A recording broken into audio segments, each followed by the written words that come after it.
Bonjour Geneviève, Bonjour Gilles. merci de répondre à ces quelques petites questions pour les mémoires de l'ufologie française pour les générations futures. Oui, je crois que c'est ce qui compte le plus. Voilà. Depuis quand vous intéressez-vous aux ovnis?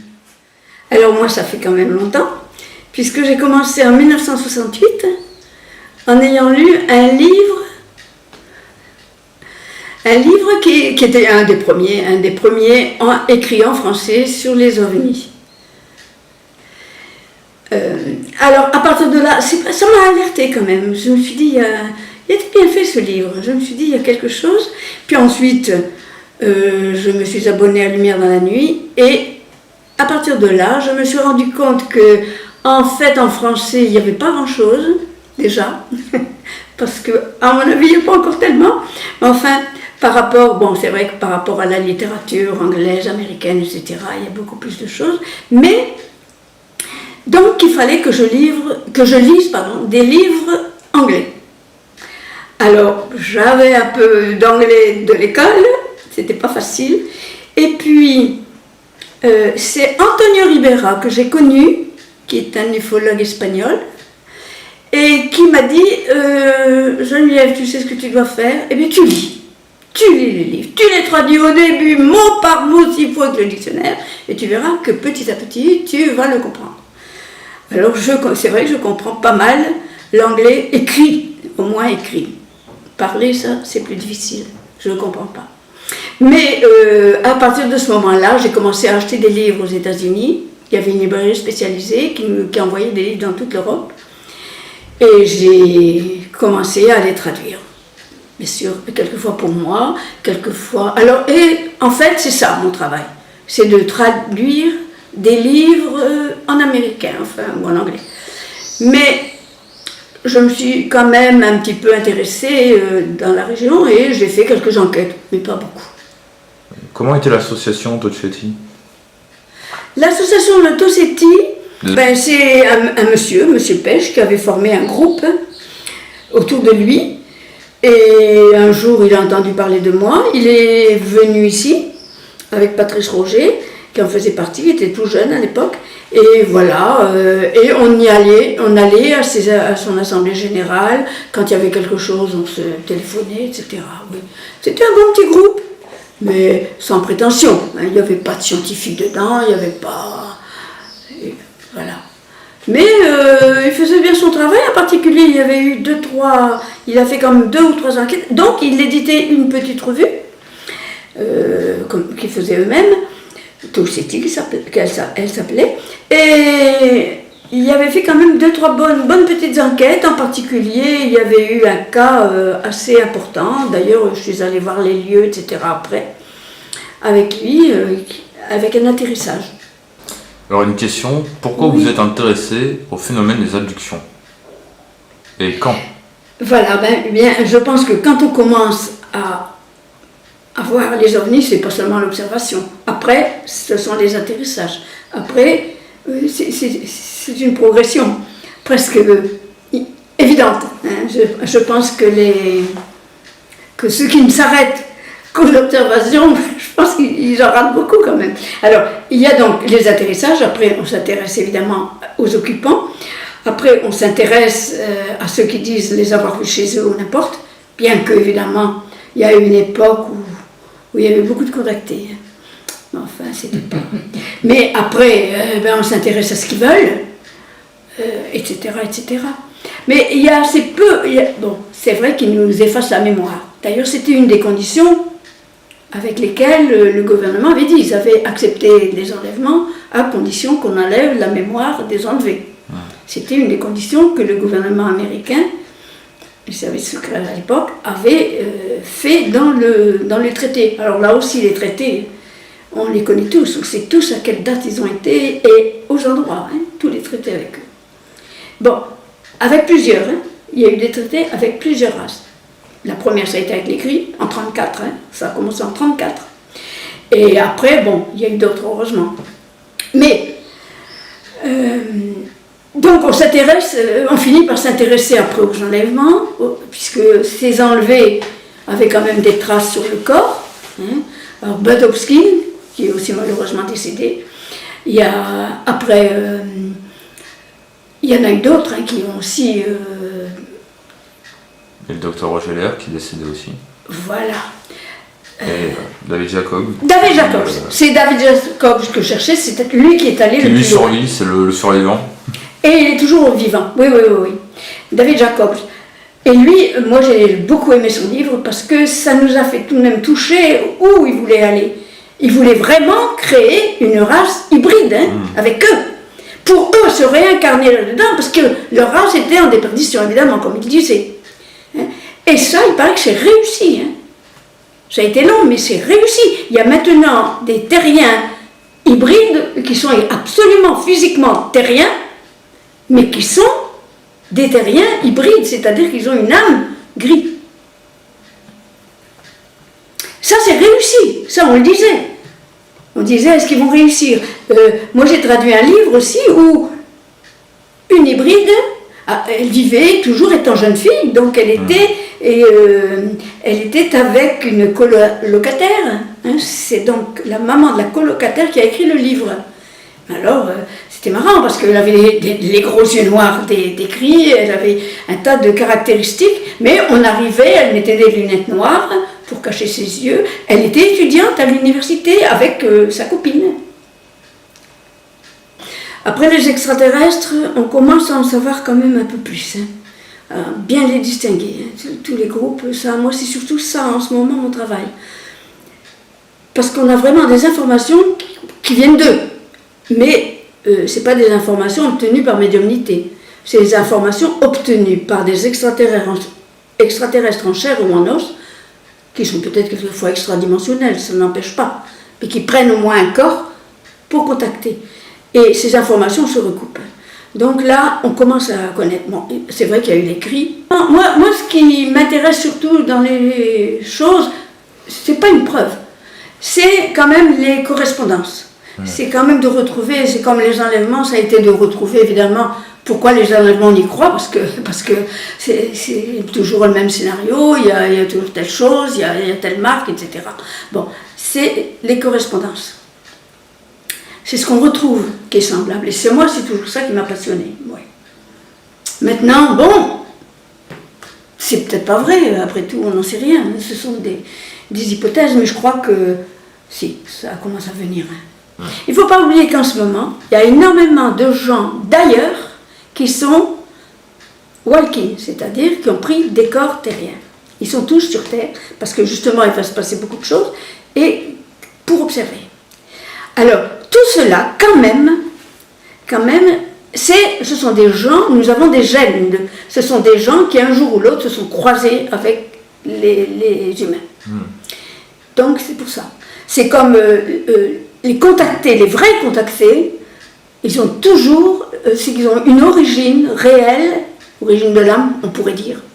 Encore que le mot âme, c'est quelque chose de difficile à définir, mais enfin, d'ailleurs, qui vient d'ailleurs. Donc, en ce moment, il y en a quand même beaucoup. Il paraît qu'il y aurait 40% de la population. Ça fait beaucoup, hein. Oui. Mais il y a une histoire extraordinaire, et nous, on a vu les deux jeunes gens qui nous l'ont raconté devant le groupe. Il y avait Jimmy Dieu, et nous y étions tous les deux. Et cette histoire, ils nous l'ont racontée, ils étaient encore tout retournés de peur. Et ces deux jeunes gens sont disparus. Complètement. Ils sont complètement disparus. On ne les a plus jamais retrouvés. Mais Après, je nous l'avais raconté. Alors, je vais vous le raconter, mais comme ça de souvenir, vous voyez. Je crois que je l'ai écrite. Oui, je l'ai écrite quelque part, mais pour avoir vraiment les faits très justes. Mais enfin, voilà ce qui s'est passé. C'était... ils étaient à la caserne. C'était des jeunes gens qui faisaient leur service militaire.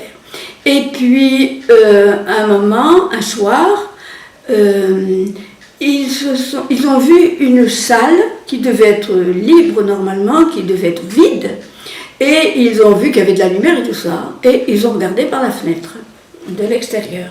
Ils ont même grimpé sur un caillou, et ils ont regardé dedans, et dedans, il y avait tout un groupe d'hommes en noir, très drôle, bizarre, parce que très glabre, avec presque pas d'expression, et qui faisaient un cercle et qui se parlaient.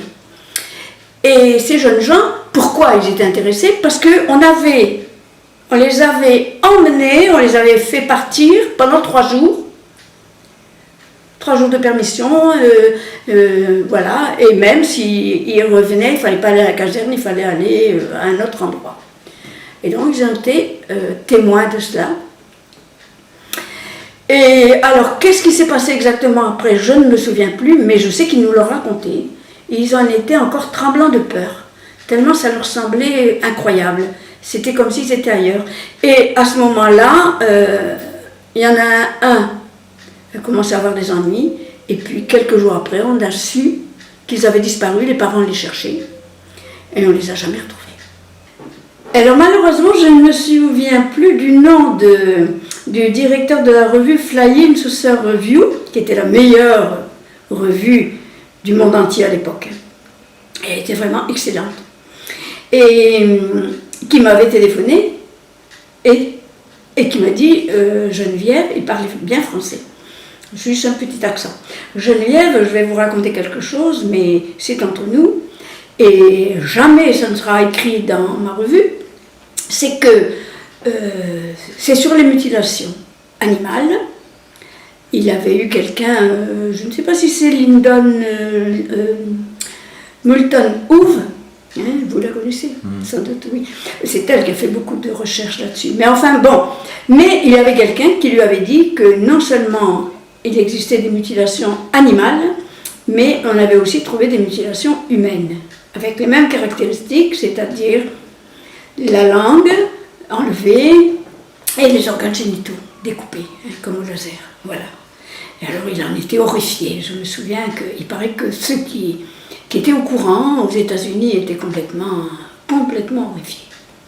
Oui. C'était vraiment une histoire.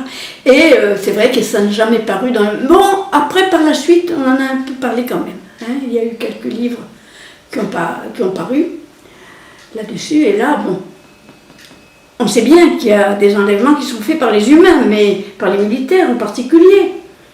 D'ailleurs, souvent, c'était les mêmes. Hein. Les mêmes étaient pris par les gris et étaient pris par les militaires. Et bon, mais à ce moment-là, ils n'avaient pas la technique. Hein. Ils n'avaient pas la technique chirurgicale de manière à pouvoir, sans saignement, ou alors c'était quelquefois les animaux ou les gens étaient complètement saignés à blanc, plus une goutte. Ce qui n'est pas possible, on n'arrive pas à faire.